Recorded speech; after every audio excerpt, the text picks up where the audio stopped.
Bom dia, nono A! Vamos dar continuidade aos nossos módulos e agora vamos para o módulo 12, América Latina, aspectos econômicos. Então, como já vimos os aspectos econômicos lá no 8º ano de vários países e continentes e agora no 9º ano também de um continente subdesenvolvido que foi o africano lá no início do período letivo. Agora vamos para a América Latina, aspectos econômicos. Então, compreender aí as características quantitativas da questão econômica desse subcontinente e as questões qualitativas das características econômicas.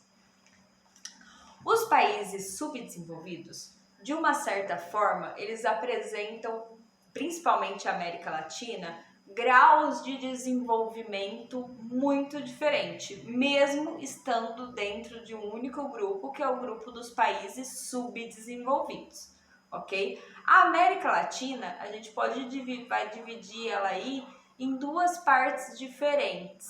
Então, a América Central, que tem um predomínio aí de uma economia ligada ao primeiro setor da economia, principalmente, que é o extrativismo e a agropecuária. A América do Sul, que tem uma divisão aí de países ainda no primeiro setor da economia e outros países com um desenvolvimento maior aí relacionado ao segundo setor da economia, que é a indústria. E mesmo assim, dentro desses dois grupos aí, América Central, América do Sul e o México, né? A gente vai perceber que tem uma diferenciação muito grande entre eles, de importância do setor econômico que mais participa aí, até como rendimento e com o valor do PIB aí de cada país, tá bom? Mesmo, mais uma vez, mesmo estando todos dentro do grupo de subdesenvolvidos. Então, acompanhando tanto a apostila de vocês quanto o resumo, o tópico que eu coloco para vocês estudarem, que estão em falta de assistir vídeos e de passar lá no plural, porque eu sei tudo, o sistema me mostra. Então, estou de olho, hein? Nono ano. Então, vamos lá. Teoria da dependência. Então, o que é essa teoria da dependência? De uma certa forma, todos os países subdesenvolvidos eles são dependentes dos países desenvolvidos, de alguma forma. Seja ainda com grandes dívidas externas, seja para tecnologia ou até mesmo para área de serviços. Ou seja, lembra da dinâmica que estudamos lá no 8º ano? Os países desenvolvidos pegam as suas multinacionais, as suas grandes empresas e instalam lá nos países subdesenvolvidos. Então ainda tem essa dependência. Por mais que os países desenvolvidos também dependem dos subdesenvolvidos, porque são nos subdesenvolvidos que eles encontram mão de obra barata, recursos naturais e, consequentemente, maior lucro, ok? Aí eu coloquei países agrícolas. Então, são os países agrícolas, onde a maior parte da sua economia gira em torno da agropecuária. Então, as informações aí que vocês têm. O México teve um desenvolvimento industrial que a gente considera recente aí ao longo da história, ou seja, até pouco tempo ele era como base de um país agrícola que dependia desse setor da economia. A América Central, a base dela é exatamente o primeiro setor da economia, que é a agropecuária, e a América do Sul, ela apresenta aí uma diminuição ao longo dos últimos anos de maior participação na agricultura, no primeiro setor da economia, e maior participação no segundo setor da economia, que é a indústria. Na página 271 tem uma... Vamos lá, 271. Na página 271 tem um mapa. América do Sul, principais produções agropecuárias.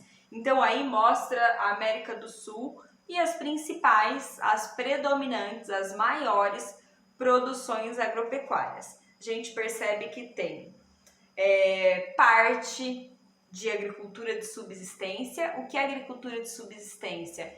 Produzido em pequena escala por famílias, com ferramentas rudimentares, por técnicas antigas, para consumo próprio, consumo local. Então tem a agropecuária de subsistência, a exploração florestal, a retirada de recursos aí da vegetação, principalmente na floresta amazônica.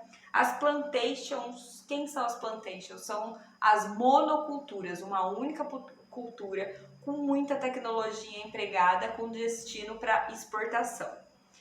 A agricultura mediterrânea, específica aí no extremo sul aí parte do Uruguai e Argentina. A pecuária extensiva. Então, pecuária extensiva são grandes produções, sem muito investimento e muita técnica, mas também muitas vezes destinada à exportação.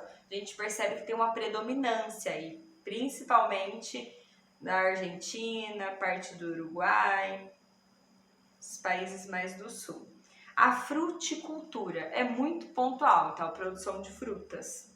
E áreas não agrícolas. Vocês vão perceber, se comparar com outro mapa, que essas áreas não agrícolas estão associadas à região de montanha, lá da Cordilheira dos Andes.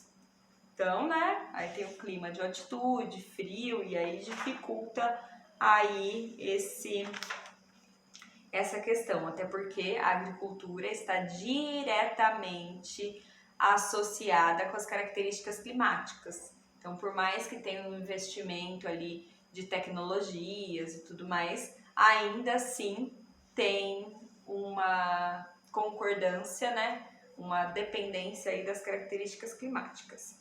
Países mineradores são aqueles países que também estão no primeiro setor da economia. Lembrando que o primeiro setor da economia é a agropecuária e o extrativismo, que entra a mineração. Então, aí dos países mineradores, tem uma tabela na página 275 que eu coloquei para vocês analisarem. Então, essa tabela ela mostra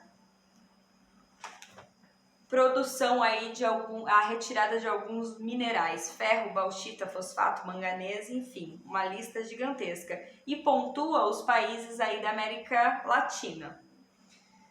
Então, em relação aos países mineradores, a gente tem um número significativo de países e uma porcentagem aí do quanto eles exportam.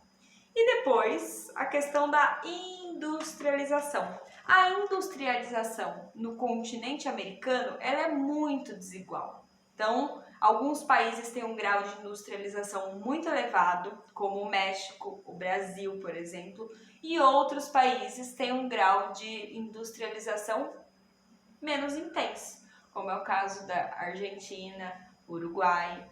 E ainda assim, tem países que estão num grau inicial de industrialização. Vários países da América do Sul. Por isso que eles não são nem considerados aí do segundo setor da economia, né? Lá do primeiro.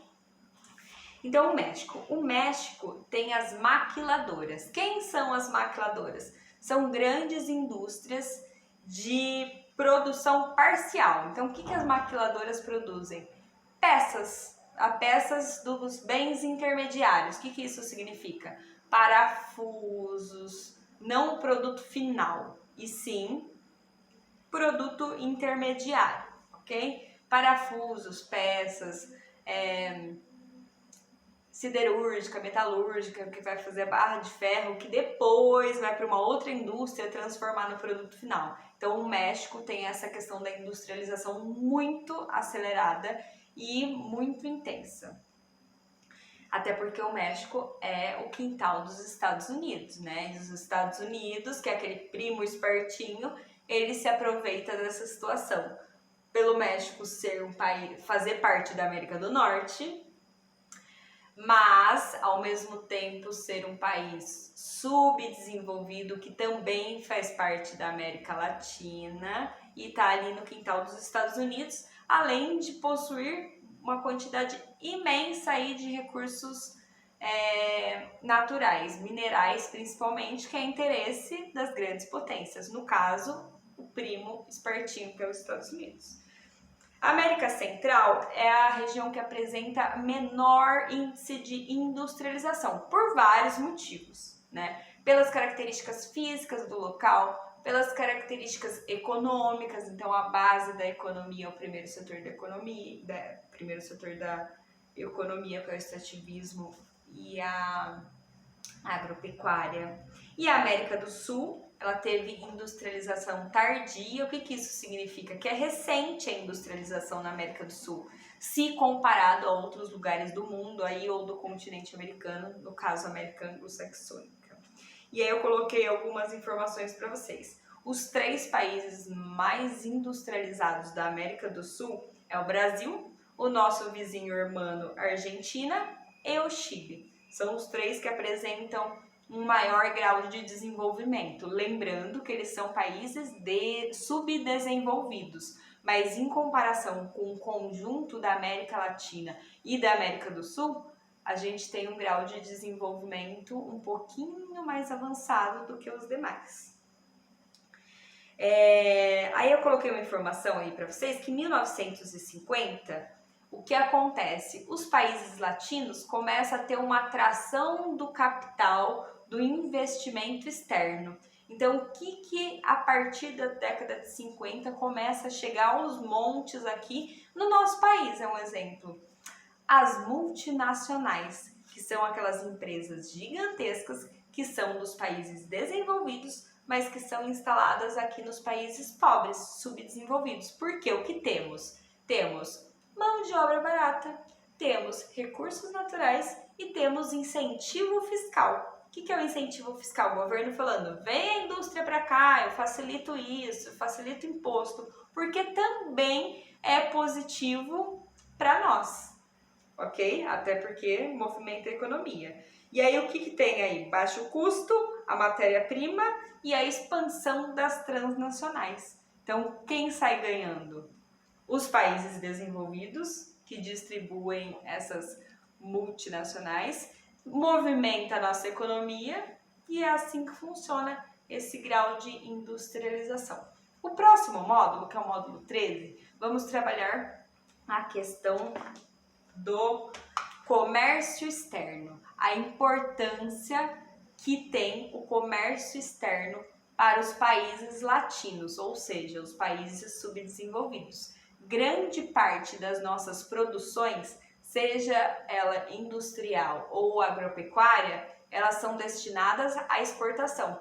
Um exemplo é o arroz, né, que a gente tem visto falar sobre o preço do arroz, né, que está destinado, o preço do dólar está gigantesco, o Brasil produz esse produto específico, mas ele prefere vender por conta do dólar do que manter aqui dentro. Então esse é um exemplo aqui dessa questão do comércio externo, ok? Então hoje foi curtíssimo, ó, 13 minutos, sucesso! Quero o acompanhamento perfeito, impecável, nível 9º ano. Combinado? Então até mais, tchau!